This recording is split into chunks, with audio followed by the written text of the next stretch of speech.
Hello, good morning. Last વિડીયોમાં આપણે રોકાણના હિસાબ વિશે અમુક થિયરી પોઈન્ટ જોઈ હતી. એમાં લાસ્ટમાં આપણે વ્યાજ સહિત અને વ્યાજ બાદ ખરીદ વેચાણની ગણતરી ખરીદ વ્યાજ સહિત ને વ્યાજ બાદ શું છે એ સમજ્યા હતા.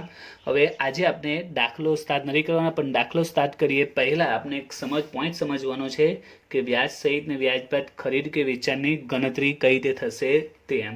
કારણ કે વ્યાજ સહિત કે વ્યાજ બાદ હશે એ માટે આપણે વ્યાજની રકમને છૂટી પાડવી પડશે, એ પહેલાં સમજવાનું છે. એટલે કે દાખલો સ્ટાર્ટ કરે પહેલાં દરેક દાખલામાં આપણે અમુક ગણતરી કરવી પડશે વ્યાજની. દરેક દાખલો જ્યારે સ્ટાર્ટ કરો તો સૌથી પહેલાંમાં શેની ગણતરી કરવી પડશે? આપણે વ્યાજની ગણતરી કરવી પડશે. તો આજે આપણે એની પ્રેક્ટિસ કરીશું કે વ્યાજની ગણતરી કઈ રીતે થાય છે, બરાબર છે. અને તમને જે લાસ્ટ વિડીયોમાં મેં તમને સમજાવેલું કે એમાં જે અલગ અલગ ખાના આવે છે, દાર્શનિક કિંમત, વ્યાજ ને પડતર, તો દાર્શનિક કિંમત દાખલામાં આપેલી હશે, વ્યાજ અને પડતર દાખલામાં આપતા નથી, એ આપણે જાતે શોધવાના હોય છે. તો આજે આપણે જે દાખલો શરૂ કરીએ એ પહેલાં જે ગણતરી કરવાની હોય છે એ આપણે સમજીશું, જેથી કરીને જ્યારે દાખલો સ્ટાર્ટ કરીશું તો આપણે ગણતરીનો કન્સેપ્ટ ક્લિયર હશે તો દાખલો હજુ આપણા માટે ઇઝી બની જશે. એટલે દાખલાના સંદર્ભમાં મોસ્ટ ઇમ્પોર્ટન્ટ છે. કોઈ પણ દાખલો સ્ટાર્ટ કરીએ એ પહેલાં આજે આપણે જે ગણતરી કરવાના છે ગણતરી કરીશું, પછી દાખલો સ્ટાર્ટ થશે. તો આ એક રકમ મેં લીધેલી છે, જે ઓલમોસ્ટ આપણા દાખલાની રકમ આ પ્રકારની જ આવશે. એમાં બીજા એક્સ્ટ્રા પોઈન્ટ હશે. એક્સ્ટ્રા એમ સમજી લો કે દાખલાની આ 90% રકમ આવી ગઈ છે, 10% બીજું એક્સ્ટ્રા અંદર ઉમેરેલું હશે. તો જોઈએ, 12% ગુજરાત સરકારની જામીનગીરી છે. એટલે કોઈ ઇન્વેસ્ટરે ગુજરાત સરકારની જામીનગીરીમાં ઇન્વેસ્ટ કરેલું છે, જેમાં રેટ કેટલો છે? 12% વ્યાજનો દર છે. દર વર્ષે વ્યાજ 31મી માર્ચ અને 30મી સપ્ટેમ્બરે ચૂકવાય છે. વ્યાજ ક્યારે ચૂકવાય છે? 31મી માર્ચ અને 30મી સપ્ટેમ્બરે. 31 માર્ચ 30મી સપ્ટેમ્બરે. અને વર્ષ દરમિયાન વ્યવહારો આપેલા છે કે 1/6/19, 1/8/19, 1/9/19. અને દાર્શનિક કિંમત છે ગુજરાત સરકારની જામીનગીરીની મૂળ કિંમત. દાર્શનિક કિંમત છે 30,000, 40,000, 20,000 વગેરે. એનો ભાવ છે એટલે સોદા કિંમત છે 92માં ભાવ સોદો થયો, 94માં થયો, 105માં થયો. એટલે આ ભાવ છે આટલા રૂપિયામાં સોદો થયો. અને ખરીદી કે વેચાણ કયા સ્વરૂપનું છે? વ્યાજ સહિત કે વ્યાજ બાદ. જે સમજાવેલું હતું કે વ્યાજના પૈસા બાકી રાખે તો વ્યાજ સહિત, અને વ્યાજ બાદ એટલે કે વ્યાજના પૈસા પહેલેથી કાપી નાખ્યા હોય તો એ વ્યાજ બાદ કહેવાશે. તો એ દાખલામાં ઉલ્લેખ કરેલો જ હશે કે વ્યાજ સહિત છે કે વ્યાજ બાદ વેચાણ કે ખરીદી છે. તો સૌથી પહેલાં મેં કીધું આપણે ગણતરી કરવાની આવશે વ્યાજ સહિત અને વ્યાજ બાદની. તો એ ગણતરી કઈ રીતે થશે એ આપણે સમજવાનું છે. તો પરીક્ષામાં જે દાખલો પૂછાય તો તમારે 2 ભાગ પાડી દેવાના છે. એ પહેલાં અમુક વિગતો લખી દઈએ અહીંયા. પહેલો પોઈન્ટ, વ્યાજનો દર. તો દાખલામાં જોઈએ વ્યાજનો દર કેટલો છે? 12%ની જામીનગીરી છે એટલે વ્યાજનો દર 12%. બીજો પોઈન્ટ, વ્યાજની તારીખ આપણે લખી દેવાની કે વ્યાજ કઈ તારીખે મળે છે. 31મી માર્ચ એટલે કે આપણે કહીએ તો 31/3, બરાબર છે, માર્ચ મહિનો એટલે ત્રીજો મહિનો. અને 30મી સપ્ટેમ્બર એટલે 9મો મહિનો છે, 30/9. 31/3 અને 30/9 આ 2 તારીખે આપણે વ્યાજ મળે છે. તો આપણે 2 ભાગ પાડી દેવાના આવશે દાખલામાં ગણતરી કરવા માટે.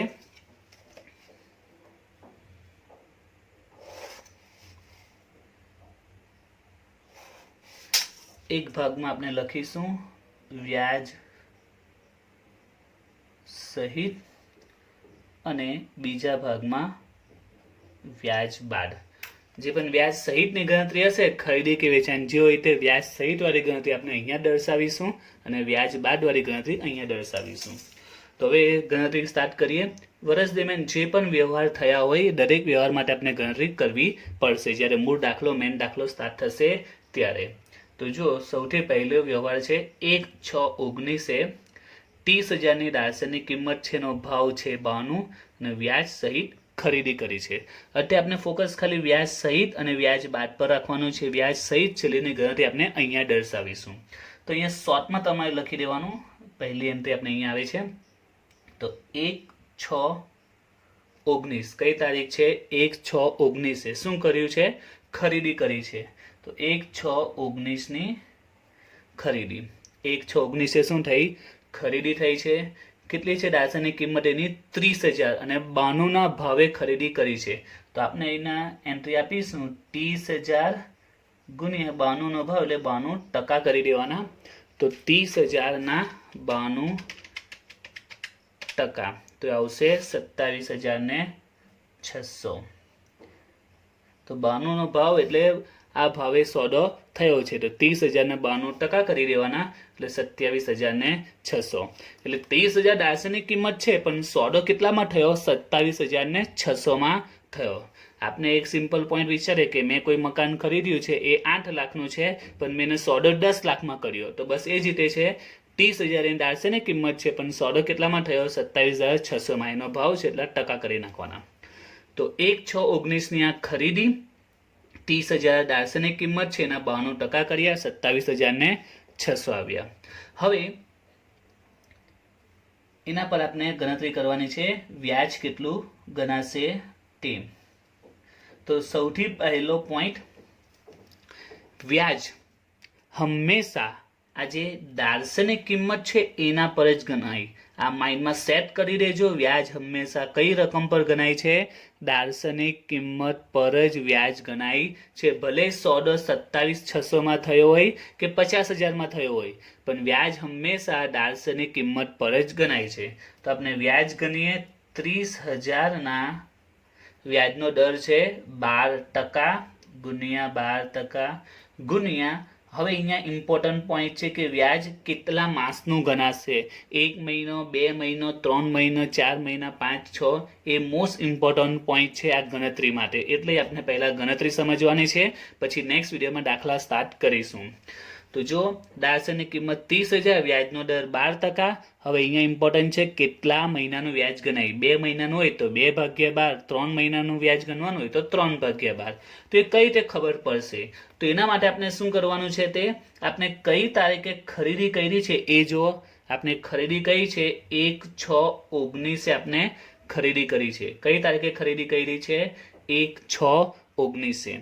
તો આપણે બીજા પેજ પર થોડી ગણતરી સમજીએ. જો આપણે વ્યાજની તારીખ લખી દઈએ.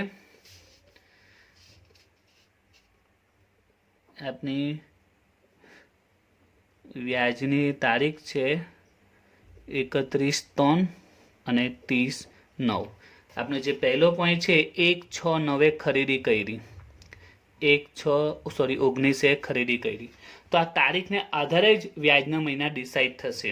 હવે 31/3 અને 30/9 એટલે કે કંપની વ્યાજ ત્રીજા મહિનામાં આપે છે અને 9મા મહિનામાં આપે છે. કયા મહિનામાં આપે છે? ત્રીજો મહિનો અને 9મો મહિનો.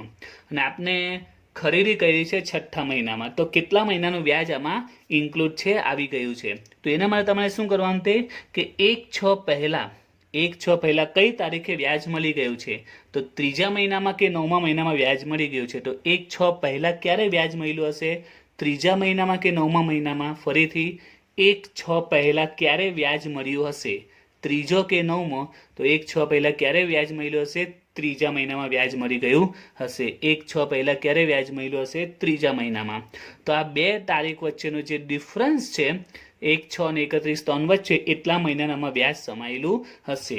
1/6 પહેલા આપણે ત્રીજા મહિનામાં વ્યાજ મળી ગયું હશે અને 9મો મહિનો ત્યાર પછી આવે છે. તો 31/3 અને 1/6 વચ્ચે કેટલા મહિનાનો ગેપ છે? તો 31/3 છે. 31/3 છે એટલે 31 તારીખ આપેલી છે, ત્રીજો મહિનાનો પતી જ ગયો છે. એટલે ચોથો મહિનો, 5મો મહિનો અને 6ઠ્ઠો રજૂ સ્ટાર્ટ થઈ છે. 1 જૂન છે, 1/6 છે. એટલે કેટલા મહિનાનું? 2 મહિનાનું વ્યાજ આમાં સમાયેલું છે, ચોથો અને 5મો. ખ્યાલ આવ્યો? હજુ એને શોર્ટકટ ટ્રીક આપું તો એટલું યાદ રાખવાનું. આમાં 1/6 પહેલા કઈ તારીખ આવે? શું જોવાનું? 1/6 પહેલાની વ્યાજની તારીખ શોધી કાઢો. આ 1/6/19 છે, બરાબર. 1/6/19 પહેલાની વ્યાજની તારીખ આમાં કઈ છે? તો આ મહિના પર ફોકસ કરો. આ 6ઠ્ઠો મહિનો છે. 6ઠ્ઠા મહિના પહેલા કયો આવે? ત્રીજો કે 9મો આવી ગયો હશે. તો 6ઠ્ઠા પહેલા ત્રીજો આવ્યો હશે, પછી 6ઠ્ઠો આવે ને. આ શોર્ટકટ માટે કહું છું. 6ઠ્ઠા મહિના પહેલા કયો આવે? ત્રીજો આવે. 6 પહેલા કયો આવે? ત્રીજો આવે છે. એટલે આની કમ્પેરિઝન તમારે 31/3 સાથે કરો. એટલે આ બે તારીખ વચ્ચે જેટલા મહિના હોય એટલા મહિનાનું વ્યાજ ગણાય. તો 31/3 છે, અહીંયા 31/3 છે એટલે 31 માર્ચ, એટલે માર્ચ મહિનાનો પતી ગયો છે. એટલે ચોથો મહિનો, 5મો મહિનો અને 6ઠ્ઠો હજુ સ્ટાર્ટ જ છે, 1/6 છે એમ. એટલે ચોથો અને 5મો કેટલા મહિનાનું? 2 મહિના થાય. તો અહીંયા આપણે 2 માસનું વ્યાજ ગણવો પડશે. તો આ પ્રકારે વ્યાજના મહિના ડિસાઇડ કરવામાં આવે છે. તો એકદમ સિમ્પલ છે. હજુ 2-3 ઉદાહરણ જોઈશું, એટલે જેને જો કન્સેપ્ટ ક્લિયર નથી થયો તેને કન્સેપ્ટ ક્લિયર થઈ જશે. હવે આપણે વ્યાજ ગણીએ. 30,000ના 12% લેખે 2 માસનું ગુણ્યા 2 ભાગ્યા 12, તો એ આવશે 600. અને આ કયું છે? વ્યાજ સહિત છે, એટલે કે એમાં ઓલરેડી વ્યાજ એડ છે, તો આપણે એને માઇનસ કરી દઈશું. તો 27,600 માંથી 600 વ્યાજના કાઢીએ તો ખરેખર એની પડતર કેટલી છે?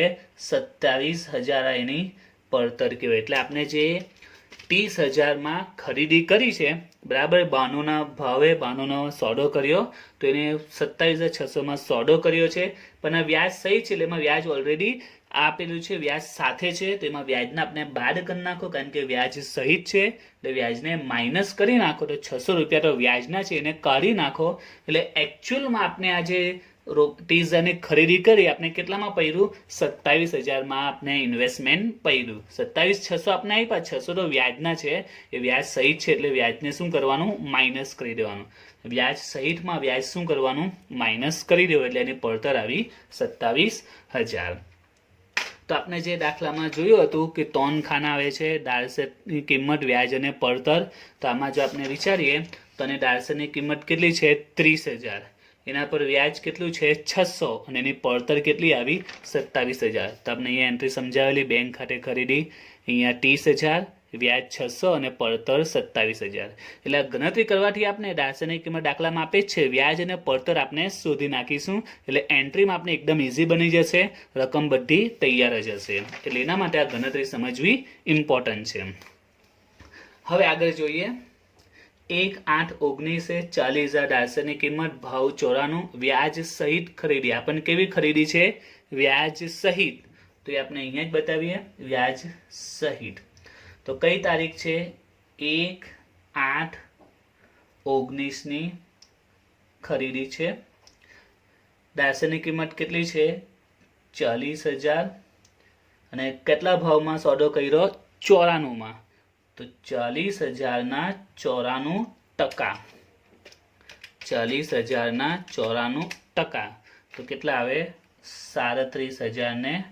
40,000ના 94%, 37,600. હવે આપણે વ્યાજ શોધીએ. તો વ્યાજ હમણાં સમજાયું, હંમેશા કોના પર ગણાય? દાળસેટની કિંમત પર ગણાય, એટલે કે 40,000 પર. 40,000 વ્યાજના ટકા છે 12%. હવે અહીંયા પણ ઇમ્પોર્ટન્ટ, કેટલા મહિનાનું વ્યાજ ગણાય? તો ફરીથી આપણે આ ગણતરીમાં સમજીએ. તો હવે તમે જો સોદો કઈ તારીખે થયો છે? 1/8/19. 1/8/19. તો સિમ્પલ યાદ રાખવાનું, 1/8 કયો મહિનો છે? 8મો મહિનો. કયો મહિનો છે? 8મો મહિનો. 8મા મહિના પહેલાની વ્યાજની તારીખ કઈ? 8મા મહિના પહેલા કયો મહિનો આવે આ બેમાંથી? 8મા મહિના પહેલા કયો આવે? 31/3 આવે કે 30/9? તમારે ફોકસ મહિના પર જ કરો. 8મા મહિના પહેલા કયો આવશે? ત્રીજો મહિનો કે 9મો મહિનો? 8મા મહિના પહેલા કયો મહિનો આવશે? ત્રીજો કે 9મો? તો 8મા મહિના પહેલા કયો આવશે? ત્રીજો આવશે, બરાબર. 9મો મહિનો તો 8મા પછી આવે. તો 8મા મહિના પહેલા ત્રીજો મહિનો આવે, એટલે બંને વચ્ચે જેટલા મહિનાનો ગેપ એટલા મહિનાનું વ્યાજ ગણાય. તો 31/3 છે, એટલે ત્રીજો મહિનો તો પતી ગયો છે, એટલે ચોથો મહિનો, 5મો મહિનો, 6થો અને 7મો. 8મો તો હજુ પહેલી 8 છે, 1/8 છે, એટલે પહેલી તારીખ છે, એટલે આ તો પહેલી તારીખ, એટલે 8મો મહિનો ગણાશે નહીં. એટલે ટોટલ કેટલા મહિના? 4 મહિના. તો 4 મહિનાનું આપણે વ્યાજ ગણીશું, એટલે ગુણ્યા 4 ભાગ્યા 12. તો 40,000ના 12% ગુણ્યા 4 ભાગ્યા 12, તો આવશે 1600. અને વ્યાજ સહિત છે, બરાબર છે. આ કયું છે? વ્યાજ સહિત છે, એટલે એમાંથી વ્યાજ આપણે શું કરી દઈશું? માઇનસ કરી દઈશું. તો 37,1600માંથી 37,600માંથી 1600 માઇનસ કરીશું, તો આવશે 36,000 આની પડતર. ઓકે. હવે આગળ ત્રીજી એન્ટ્રી 1/9/19 20,105નો ભાવ છે, વ્યાજ બાદ ખરીદી છે. શું છે? વ્યાજ બાદ આપેલું છે એટલે બાદવાળી ગણતરી આપણે આ બાજુ કરીશું. પહેલા બે વ્યાજ સહિત હતી એટલે આ બાજુ ગણતરી કરેલી, ત્યાર પછીના વ્યાજ બાદ છે એટલે ગણતરી આ બાજુ બતાવીશું. તો 1/9/19 શું છે એ પણ ખરીદી જ છે. 1/9/19 ખરીદી વ્યાજ બાદ છે એટલે આ બાજુ દર્શાવીશું. તો 20,000 દાળસની કિંમત છે ને ભાવ કેટલામાં સોદો પડ્યો છે 105માં. તો 20,000ના 105 ટકા, 20,000ના 105 ટકા તો કેટલા આવે છે 21,000. 20,000ના 105 ટકા, 20,000ના 105 ટકા તો 21,000. અહીંયા પણ આપણે વ્યાજ શોધીશું. વ્યાજ બંનેમાં શોધવાનું, વ્યાજ સહિત હોય કે બાદ હોય, વ્યાજ તો બંનેમાં શોધવું જ પડે. તો અહીંયા આપણે વ્યાજ શોધીએ તો 20,000 વ્યાજ હંમેશા દાળસની કિંમત પર જ ગણાશે એટલે કે 20,000 પર વ્યાજનો દર છે 12%. હવે કેટલા મહિનાનું વ્યાજ ગણાય તે હવે જોઈએ. કેટલા મહિનાનું વ્યાજ ગણાશે તે તો કઈ તારીખ છે 1/9/19 બરાબર, અને વ્યાજની તારીખ કઈ છે 31/3 અને 30/9. તો હવે વિચારો કયો મહિનો છે 9મો મહિનો છે. 9મા મહિના પહેલા બેમાંથી કયો મહિનો આવે 31/3 ને 30/9. આપણે શું જોવાનું 9મા મહિના પહેલા, તો 9મા મહિના પહેલા કયો આવ્યો હશે 31/3 જ આવ્યો હશે. આ 1/9 છે ને 30/9 છે તો 1/9 પછી 30/9 આવે બરાબર છે. આપનો તો એક જ નિયમ છે 1/9 છે બરાબર, 9મો મહિનો છે. 9મા મહિના પહેલા કયો આવે તો 9મા મહિના પહેલા કયો આવશે ત્રીજો મહિનો આવશે. ના તો પછી જ આવે છે 1/9 પછી તો 30/9 આવે બરાબર છે. તો 9મા મહિના પહેલા કયો આવે ત્રીજો મહિનો. એટલે આ બંને વચ્ચે કેટલા મહિનાનો ગેપ છે તો 31 માર્ચ. માર્ચ તો પૂરો થઈ ગયો છે એટલે ચોથો મહિનો, 5મો, 6થો, 7મો અને 8મો. 9મો મહિનો હજુ સ્ટાર્ટ થાય છે. પહેલી 1/9 છે બરાબર છે. 9મા મહિના પહેલી તારીખ છે એટલે 9મો સ્ટાર્ટ થાય છે એટલે 9મો ન ગણાશે. ટોટલ કેટલા મહિના 5 મહિના બરાબર છે. એટલે 5 months 5 મહિનાનું આપણે વ્યાજ ગણીશું ગુણ્યા 5 ભાગ્યા 12. તો 20,000ના 12% ગુણ્યા 5 ભાગ્યા 12 ગુણ્યા 5 ભાગ્યા 12 1,000. હવે વિદ્યાર્થીઓ આ વ્યાજ સહિત છે કે એટલે એમાં ઓલરેડી વ્યાજ આપવાનું બાકી છે એટલે વ્યાજ સહિત છે એટલે વ્યાજ આપણે કાપી નાખ્યું છે. આ વ્યાજ બાદ છે એટલે ઓલરેડી વ્યાજ અપાઈ ગયું છે. તો યાદ રાખજો વ્યાજ બાદ છે એટલે એમાં વ્યાજ પ્લસ કરવાનો એવો કોઈ નિયમ નથી. નિયમ પ્રમાણે વ્યાજ આપવું જોઈએ. તો આમાં વ્યાજ આપેલું નહીં હતું, વ્યાજ સહિત હતું તો વ્યાજ આપણે આપી દીધું એટલે માઇનસ કરી દીધું છે. આમાં વ્યાજ બાદ જ છે એટલે એમાં આપણે કંઈ કરવાનું નથી. એમાં જે મળી છે આ જેની પડતર કહેવાય અને આ એનું વ્યાજ કહેવાય. તો વ્યાજ બાદમાં આપણે કંઈ પ્લસ માઇનસ કંઈ કરવાનું નથી. નિયમ પ્રમાણે વ્યાજ ચૂકવવાનું હોય છે. તો અહીંયા વ્યાજ બાદ છે એટલે વ્યાજ ચૂકવી દીધું છે. અહીંયા વ્યાજ સહિત છે એટલે ચૂકવવાનું બાકી છે એટલે આપણે માઇનસ કર્યું છે. અહીંયા તો ઓલરેડી ચૂકવાયેલું જ છે તો આપણે અહીંયા કોઈ ચેન્જીસ કરવાનું નથી. બસ આ જેની પડતર અને આ જેનું વ્યાજ, બસ બંને અલગ અલગ પોઈન્ટ આવશે. પ્લસ માઇનસ કરવાનું નથી, યાદ રાખજો આ.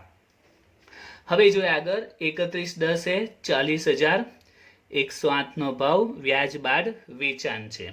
તો વ્યાજ બાદ છે એટલે ગણતરી આ બાજુ દર્શાવીશું. વ્યાજ બાદ છે 40,000ના 108ના ભાવે 31/10 છે. તો 31/10/19નું શું છે વેચાણ છે. 31/10/19નું વેચાણ બરાબર છે. કેટલું 40,000. તો 40,000નો કેટલામાં સોદો કર્યો 108માં. તો 40,000ના 108 ટકા. તો 40,000ના 108% કરીએ તો 43,200. ત્યારબાદ આપણે એનું વ્યાજ શોધીએ. તો વ્યાજ હંમેશા દાળસની કિંમત પર ગણાશે. 40,000 વ્યાજનો દર છે 12%. હવે અહીંયા આપણે જોઈએ કેટલા મહિનાનું વ્યાજ ગણાશે. કઈ તારીખે સોદો થયો છે 31/10/19 છે. વ્યાજની તારીખ આપની છે 31/3 અને 30/9. તો હવે વિચારો કયો મહિનો છે 10મો મહિનો છે. 10મા મહિના પહેલા કયો મહિનો આવે ત્રીજો કે 9મો. તો 10મા મહિના પહેલા કયો આવશે 9મો મહિનો આવશે, બરાબર છે. 10મા મહિના પહેલા કયો આવે? 9મો મહિનો. એટલે કે આ બંને વચ્ચે કેટલા મહિનાનો તફાવત છે? તો જો 39 એટલે 9મો મહિનાનો પૂરો જ થઈ ગયો છે. તો ત્યાર પછી કયો આવે? 10મો મહિનો. હવે 39 થી લઈને 31/10 સુધી જવાનું છે. 39 થી 31/10 તો એક જ મહિનો થાય, કારણ કે જો અહીંયા 39 એટલે 9મો પૂરો થઈ ગયો છે અને 31/10 એટલે ફક્ત એકલો 10મો જ મહિનો છે. એટલે કેટલા મહિનાનું? 1 મહિનાનું. 39 થી લઈને 31/10 વચ્ચે કેટલા મહિના? એક જ મહિનો આવે છે. 9મો પૂરો છે અને 10માં આખો એક 10મો આવે છે. 39 થી લઈને 31/10 શોર્ટમાં લખો એટલે આ રીતે લખી શકાય. 39 થી 31/10 તો કેટલા મહિના છે? બે વચ્ચે એક જ મહિનો આખો આવે છે, 10મો મહિનો. એટલે 1 મહિનાનું વ્યાજ ગણીશું. તો 40,000ના 12% લેખે 1 મહિનાનું વ્યાજ તો આવશે 400. અને આ કેવું હતું? વ્યાજ બાદ વેચાણ હતું, બરાબર છે. હવે યાદ રાખજો, ખરીદી કરી હોય, આ પહેલી 3 એન્ટ્રી ખરીદીની હતી. હવે આ વેચાણની આવી છે. ખરીદી હોય કે વેચાણ હોય, ગણતરીમાં કોઈ ફરક નહીં પડતો. ગણતરી બધાની સેમ જ આવશે, બરાબર છે. વ્યાજ સહિતમાં બધાની સેમ, વ્યાજ બાદમાં બધાની સેમ, ખરીદી હોય કે વેચાણ હોય. અહીંયા પણ આ છે એની પડતર કહેવાય, અથવા એમ પણ કહી શકાય કે વેચાણની ચોખ્ખી ઉપજ, બરાબર છે. આ વેચાણ કરેલું છે તો એને શું કહી શકીએ આપણે? વેચાણની ચોખ્ખી ઉપજ કહીએ. અને એનું વ્યાજ પ્લસ કે માઇનસ કરવાનું નથી, આ વ્યાજ બાદ છે. વ્યાજ સહિતમાં જ ફક્ત વ્યાજ માઇનસ કરવાનું. ખાસ યાદ રાખજો, પરીક્ષામાં ભૂલ થઈ જાય છે આ. ત્યાર પછી આગળ જોઈએ. 30/11/19 20,000 દાસની કિંમત, ભાવ છે 90, વ્યાજ બાદ વેચાણ છે. તો વ્યાજ બાદ છે તો આ બાજુ આપણે એન્ટ્રી આપીએ. તો કઈ તારીખ છે? 30/11/19. 30/11/19 વેચાણ છે વ્યાજ બાદમાં. દાસની કિંમત 20,000, ભાવ છે 90. 20,000ના 90% કરીશું તો આવશે 18,000. ત્યાર પછી એનું વ્યાજ ગણીએ તો 20,000ના વ્યાજનો દર છે 12% લેખે. હવે અહીંયા ગણીએ કેટલા મહિનાનું ગણાશે? તો 30/11/19 છે. આપણી વ્યાજની તારીખ છે 31/3 અને 30/9. કયો મહિનો છે? 11મો મહિનો. 11મા મહિના પહેલા કયો આવશે? ત્રીજો કે 9મો? તો 11મા મહિના પહેલા કયો આવે?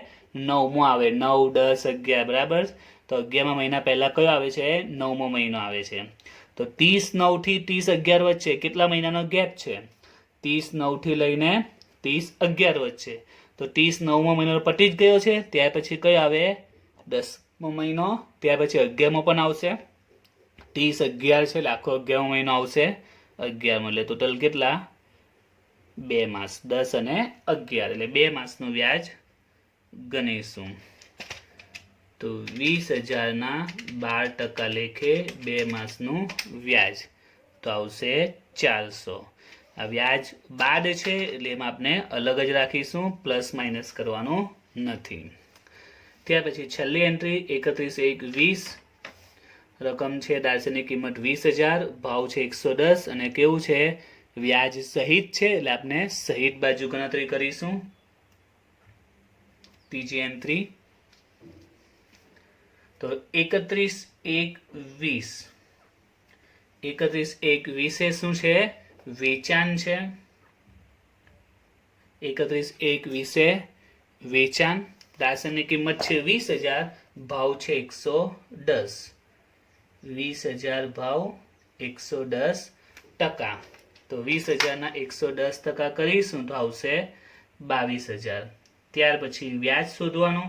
તો હંમેશા દાસની કિંમત પર ગણાશે. 20,000ના 12% લેખે. હવે મહિના શોધીએ તો કઈ તારીખે સોદો થયો છે? 31/1 થયો છે. 31/1/20. વ્યાજની તારીખ છે આપની 31/3 અને 30/9. તો 31/1 પહેલા કયો મહિનો આવશે? તો 31/1 પહેલા કયો આવશે? 9મો મહિનો આવશે કે ત્રીજો મહિનો આવશે? 31/1 પહેલા. તો 31/1 પહેલા 9મો આવે, કારણ કે ત્રીજો તો ત્યાર પછી આવે. પહેલો મહિનો છે એના પછી બીજો ને ત્રીજો આવશે, બરાબર. તો 31/1 પહેલા કયો આવશે? 9મો મહિનો આવશે. 31/1 પહેલા કયો આવશે? 9મો મહિનો, બરાબર છે. તો 30/9 ને 31/1 વચ્ચે કેટલા મહિનાનો ગેપ છે તે? તો આ શું છે? 30/9, 30/9, 9 પછી 10મો મહિનો, 11મો, 12મો, બરાબર. અને 31/1 છે એટલે આખો પહેલો મહિનો પણ આવી જશે. એટલે ટોટલ કેટલા મહિના? 4 માસ, બરાબર. એટલે 4 મહિનાનું વ્યાજ ગણીશું. ગુણ્યા 4/12. તો 20,000ના 12% ગુણ્યા 4/12. ટોટલ આવશે 800. અને વ્યાજ સહિત છે, બરાબર છે. તો વ્યાજ સહિતમાં વ્યાજ શું કરવાનું? માઇનસ કરીશું. તો 22,000માંથી 800 માઇનસ કરીએ તો આવશે 21,200. ઓકે. હવે એક લાસ્ટ પોઈન્ટ યાદ રાખવાનો છે કે ખરીદી કરી એમાં આપણે પડતર શબ્દ વાપરીએ છીએ. ખરીદીમાં આમાં જગ્યા નહીં એટલે આપણે અહીંયા નીચે બતાવી દઈએ. ખરીદીમાં શું લખાય?